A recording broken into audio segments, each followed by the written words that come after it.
Assalamualaikum warahmatullahi wabarakatuh, teman-teman. Kita akan melanjutkan proses pembahasan dari materi yang sudah saya share.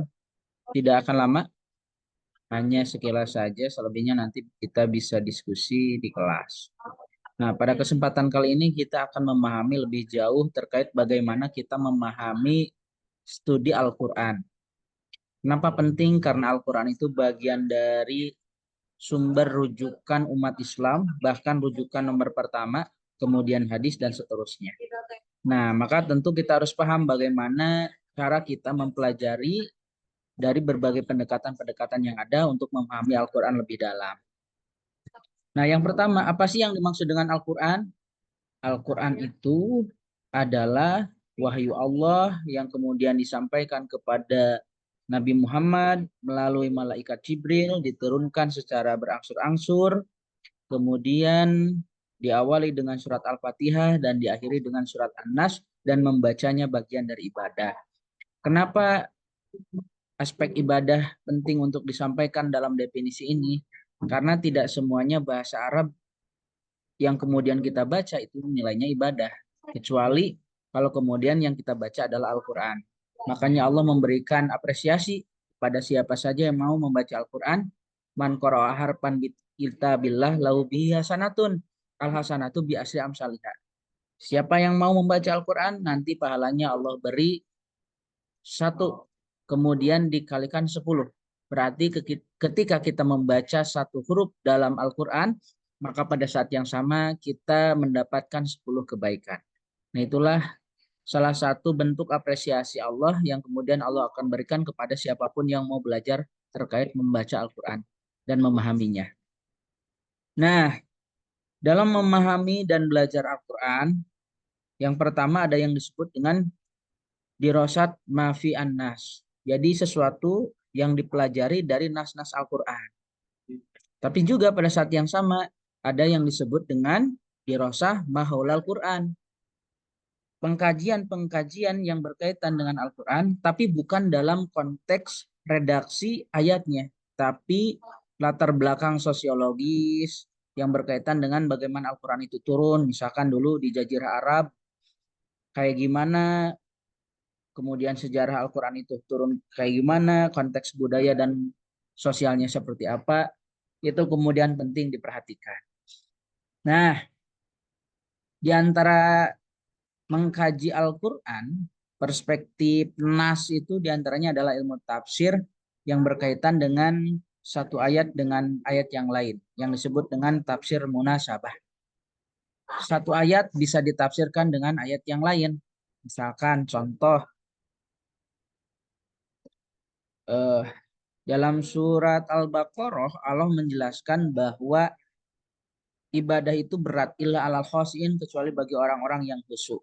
Maka kemudian Allah jelaskan siapakah yang dimaksud dengan orang-orang khusyuk di ayat yang lain, di ayat selanjutnya. Alladzina yadhunnuna annahum mulaqu rabbihim, yaitu orang-orang yang yakin kelak mau dan akan bertemu dengan Allah Subhanahu wa taala. Nah, itu contoh bagaimana satu ayat dengan ayat yang lain itu saling berkaitan, bahkan saling memberikan penjelasan. Itulah yang disebut dengan tafsir munasabah. Nah, terkait bagaimana kita memahami Al-Quran melalui pendekatan-pendekatan sastra, itu penting. Kenapa? Sebagaimana yang kita ketahui bahwa Al-Quran itu adalah mujizat. Mujizat itu apa sih? Secara sederhana, mujizat itu adalah sesuatu yang melemahkan. Apa yang dilemahkan? Biasanya sesuatu yang viral pada saat itu, pada zamannya. Misalkan dulu zaman Nabi Musa punya mujizat tongkat yang menyerupai ular. Kenapa?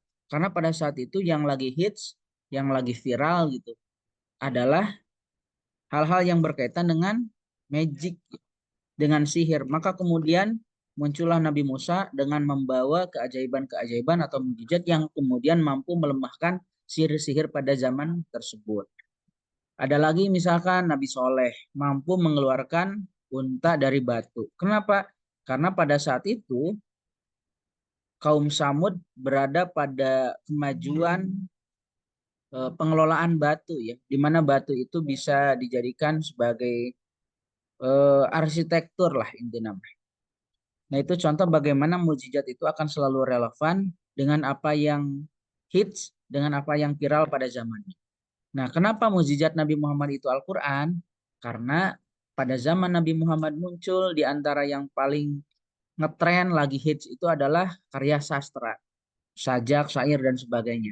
Makanya kemudian Al-Quran turun sebagai bagian dari bukti bahwa Allah telah menurunkan mukjizat kepada Nabi Muhammad, yang kandungan Al-Quran itu, yang redaksi-redaksi Al-Quran itu mampu mengalahkan keindahan-keindahan sastra yang pada saat itu populer pada masyarakat Arab jahiliyah. Makanya saking hitsnya syair, sajak, dan sebagainya, sampai-sampai ada pasar sajak ya, pasar syair, di mana setiap orang bisa unjuk kebolehan terkait karya-karya yang dia miliki. Nah, itulah latar belakang kenapa Al-Quran disebut mukjizat, karena mampu melemahkan sesuatu yang viral pada zaman Nabi Muhammad, yaitu karya-karya sastra. Nah, makanya kalau kita perhatikan, di antara instrumen penting untuk memahami Al-Quran yaitu pendekatan-pendekatan bahasa dan sastra. Misalkan ada yang disebut balagoh. Balagoh itu digunakan untuk memahami Al-Quran. Kenapa? Kalau memahami Al-Quran tapi tidak menggunakan pendekatan-pendekatan balagoh, khawatir nanti kemudian muncul pemahaman yang rancu. Misalkan contoh, tajri min tahtial anhar, mengalir di bawahnya sungai-sungai. Kalau kita perhatikan, yang seharusnya mengalir itu kan bukan sungai, tapi air. Tapi kemudian kenapa di dalam Al-Quran justru yang disebutkan itu adalah mengalir di bawahnya sungai-sungai. Nah, ini bisa dipahami melalui pendekatan ilmu balago yang disebut dengan majaz mursal ya. Itlaqul mahal wa iradatul hal. Disebut tempat tapi yang dimaksud yang menempati. Nah, hal ini biasa kita temui dalam kehidupan sehari-hari. Misalkan nih, kita mau berangkat ke kampus karena mahasiswa baru, kita tidak tahu jalannya. Maka kemudian kita bertanya kepada orang-orang yang ada di sekitar jalan. Pak, mohon maaf, saya mau berangkat ke kampus, kampus A, kampus Z misalkan. Kira-kira alamatnya dan lokasinya di mana ya? Nah, kebetulan orang yang kita tanya itu nggak tahu. Biasanya dia bilang, coba tanyakan ke pos satpam. Nah, ketika beliau mengatakan coba tanyakan ke pos satpam, bukan berarti kita harus ngomong sama pos satpamnya, tapi kita ngomong kepada orang yang ada di pos satpam tersebut. Nah, itu contoh pendekatan-pendekatan balago. Ada lagi misalkan tabat yada bilahabi watab, celakalah tangan Abu Lahab misalkan. Kalau kita perhatikan sebrengsek itu Abu Lahab, tapi yang celaka cuma tangannya doang. Maksudnya apa? Apakah berarti sebagian dari selain tangannya itu masuk surga? Tentu tidak demikian. Nah, ini juga dapat dipahami melalui pendekatan ilmu balaghah. Itlaqul juj wa iradatil kul, disebut sebagian tapi yang dimaksud adalah keseluruhan. Contoh dalam kehidupan sehari-hari, Anda mau beli ayam ya. Mau beli ayam berapa ekor? 3 ekor. Nah, apakah berarti Anda hanya sekedar membawa ekornya aja? Di sana disebutkan ekornya saja, tapi yang dimaksud ekor di sana semua yang berkaitan dengan ayam itu sendiri. Nah, itulah indahnya Al-Quran ya. Bagaimana Al-Quran bisa kemudian mampu memberikan warna-warna tertentu dalam kesusastraan. Dulu ada orang yang kemudian mau menandingi kemuliaan Al-Quran. Dan Allah sendiri sudah memberikan tantangan. Fa'tu bisuratim min mislih. Kalau memang kamu bisa, silahkan datangkan satu surat saja. Dan Allah sudah memberikan challenge ya, 15 abad yang lalu. Dan sampai detik sekarang belum ada orang yang kemudian mampu menyaingi keindahan dan kerumitan dan sistematiknya Al-Quran. Nah, teman-teman sekalian, itu contoh bagaimana pentingnya kita memahami ilmu tafsir ya. Nah, terkait dengan bagaimana kita memahami Al-Quran di era kontemporer ini, terdapat beberapa pendekatan-pendekatan. Misalkan ada pendekatan sastra, tadi sudah saya sampaikan ya. Ada pendekatan hermeneutik, kemudian ada pendekatan feminis, ada pendekatan semiotik, ada pendekatan semantik, historis, sosiologis, dan sebagainya. Karena kenapa? Karena yang namanya ilmu itu selalu berkembang.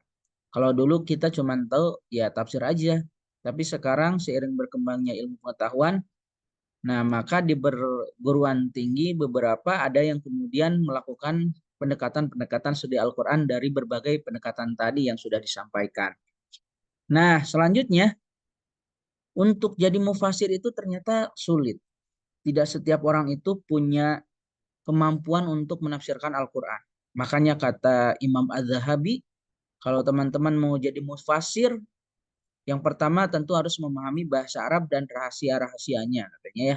Selain itu ya tentu juga harus menguasai Al-Quran itu sendiri dan menguasai ilmu-ilmu agama yang lain. Selanjutnya memahami tradisi bangsa Arab. Tidak hanya bahasanya, tapi juga tradisi bangsa Arabnya harus paham. Selanjutnya memahami kondisi atau keadaan kaum Yahudi dan Nasrani di semenanjung Arab pada saat turunnya Al-Quran. Jadi sosio-historis bahkan politik pada saat itu harus kemudian dipahami oleh kita bagi kita yang kemudian mau jadi mufasir. Nah itu ternyata rumit ya. Bahkan dalam referensi yang lain dijelaskan bahwa untuk jadi seorang mufasir itu harus menguasai lebih dari 27 ilmu pengetahuan. Nah selain Al-Quran ada juga hadis. Hadis itu apa? Sesuatu yang kemudian udipa ilan nabi, yang disandarkan kepada nabi. Baik kaulan, au fi'lan, au sifatan, dan sebagainya ya. Apapun yang berkaitan dengan disandarkan dengan perbuatan, perkataan, bahkan sifat-sifat Nabi. Nah itu hadis, dan dalam hadis juga penting untuk dipelajari. Ada yang disebut dengan eh, studi sanad tentang tokoh ya, kemudian studi teks matanya kayak gimana, kemudian studi kitab hadisnya kayak gimana, Bukhari sistematikanya gimana, Muslim gimana, kemudian ada studi kawasan, bagaimana hadis ini menyebar dan sebagainya. Kemudian ada studi living hadis, bagaimana hadis itu diterapkan dalam kehidupan sehari-hari, kemudian dipotret perspektif fenomenologis dalam perspektif ilmu sosial. Nah itu teman-teman beberapa cara bagaimana kita memahami kajian-kajian Al-Quran dan hadis. Dan yang paling tentu paling pokok ya ketika mempelajari Al-Quran maupun hadis, ya tentu harus dibarengi dengan keluasan terkait dengan pemahaman-pemahaman keagamaan.